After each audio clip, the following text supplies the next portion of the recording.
Let's start. This is an emergency situation. How can we survive this? We need a strategy.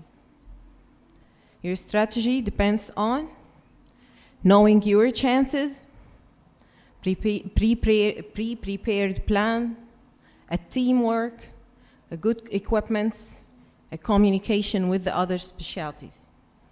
So to know your chances, you need to know when to say no. I will not help in this situation. So generally, we have general causes like hemodynamically unstable patients with systolic blood pressure less than 90, tachycardia more than 120, unconscious patient, and tachypnea, contrast allergy, renal insufficiency, and uncontrolled coagulopathy. In local causes, embolization site active uncontrolled infection, locally advanced invasive tumors, non-accessible artery like previous surgical ligation, aggressive coiling, or glue embolization. Most of them are relative contraindications. Our team should be reachable, available, and responsive. In Ain Shams University, the IR emergency team consists of a junior resident, senior resident, associate lecturer or fellow, a lecturer on call, a chief nurse, technician, and a porter. The equipment. You should be sure that you have the proper equipment to manage the emergency situations. We have a Siemens fluoroscopy machine. Philips لا في الواحدة Philips سوري Philips وتوشيبا صح الوحدة الثانية هي اللي فيها سيمنز ماشي a vascular access sheath, a guide wire, varieties of catheters. The most important is the Cobra catheter and vertebral catheter, and the microcatheter. The embolizing material, the general one is the gel foam. It is a temporary one. NCPA, or the histoacryl and the lobidal combination, empospheres and contours, and sure the coils. Communication and other specialty education. You should tell other specialties that we are exist, and that we are available, and we can provide this service. You can receive a call from an OB/GYN doctor searching for uncontrolled postpartum hemorrhage controlling tumor bed bleeding, general surgeon like in post-laparoscopic pseudoaneurysm in lab Cooley, urologist, post-PCNA, cardiothoracic surgeons, uncontrolled hemoptysis or pulmonary or bronchial origin. So, pre-prepared plan, you know the basics.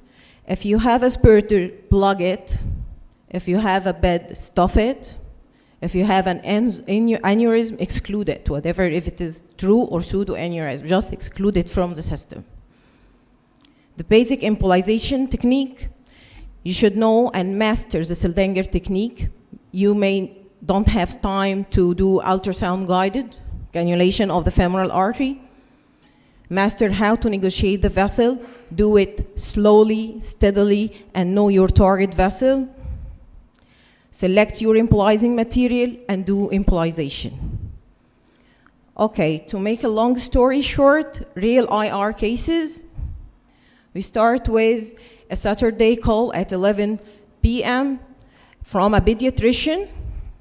She had a 7-year-old girl, a known case of leukemia on immunocompromised drug, diagnosed with invasive mucormycosis of the lung infection.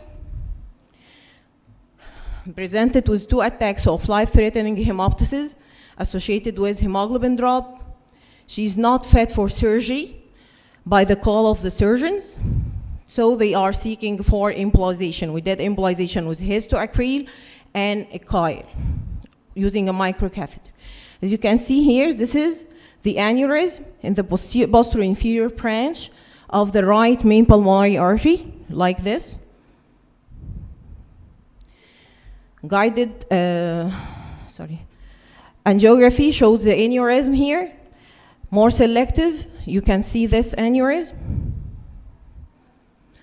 We did a coiling of the distal branch, just to do, this is called a backward coiling, and stuffed the coil with histoacryl, the aneurysm with histoacryl.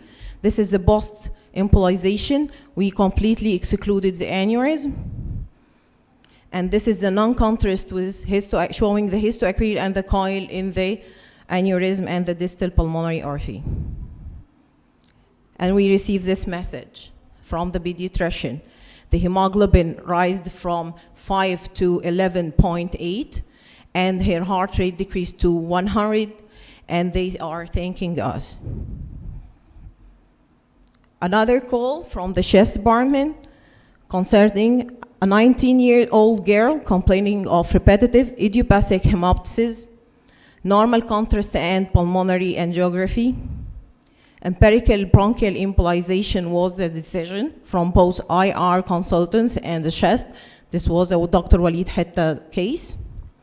Embolization was done using a 500-700 PVA particles with a 5 French vertebral catheter and a microcatheter. We can see here the right bronchial artery arising from the intercostal artery.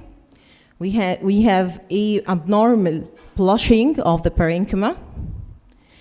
The left bronchial artery arising directly from the aorta, and also we have abnormal flushing here. And after embolization, there is no abnormal flushing in either side. On a Friday noon, we have an OB-GYN surgeon called us for a 29-year-old lady, known case of double valve replacement on anticoagulation. She suffered from uncontrolled postpartum hemorrhage, couldn't be controlled medically for fear of the heart valve dysfunction, planned for hysterectomy. Embolization done using 5 French copper catheter and a gel foam. You can see here abnormal flushing from the right uterine artery, tortuous long uterine vessels with a lakes of blush. On the left side, you can see the same image, and this is a post-embolization image. And we also received this message from the OB-GYN. 2 weeks later, another call from the OB-GYN colleague asking for help concerning a 39-year-old lady, a mother of 5 kids, non-case of rheumatic heart, double valve replacement on anticoagulation. She has a rising PTAT on plasma transfusion with severe postpartum hemorrhage and hemoglobin drop on 5-unit RPCs transfusion. The surgeon thought of hysterectomy, yet they are fear of internal hemorrhage possibility. This is a nightmare for them. So they asked us to help. Sorry. After embolization, there was no need for blood transfusion and the patient was stabilized. You can see here, tortuous long uterine vessels with abnormal plushes. After empirical embolization, there is no plushes and the tortuosities are decreased. And they called it magic for them. The patient was completely controlled. Another Friday noon, another gynecologist. He has a 56-year-old lady, known case of vaginal stump recurrent cervical cancer, presented with heroic vaginal bleeding. She received a 22 packed RBCs and her hemoglobin is still 5 DCL. Selective transcatheter embolization was done using microspheres and gel foam. We can see here that the left internal iliac artery giving a plush to the tumor darkly. The right one, like here, The tumor have feeding from the vesical artery and obturator artery. I don't know if you can see this plush here and this one. And this is after embolization, complete fading of the plush. She was stable and have a time to have her brachytherapy. At the end of a long day work, we received a call from the GIT endoscopy unit concerning a 65-year-old male patient with a gastric mass presented with hematemesis, uncontrolled with endoscopy. Empirical embolization of the left gastric artery was done with empospheres. You can see here the mass plush here in the fundus arising from the left gastric artery. And this is after embolization, like here. A 32-year-old female patient went to laparoscopic cholecystectomy complicated with post-surgical hematemesis. The cystic artery angiography confirmed the presence of a surgical site pseudoaneurysm. Pseudoaneurysm was excluded by a coil. You can see here, you can imagine this is a gallbladder. It is a true pseudoaneurysm. It is a pseudoaneurysm, okay? And this is the collapse. They have a surgical collapse here, and this is how we excluded it with a coil. This is a coil, and this is a non-DCSA image.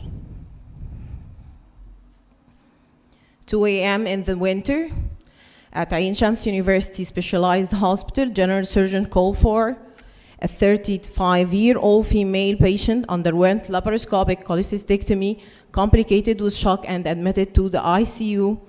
We asked for a CTA mesenteric angiography, and we have a pseudoaneurysm.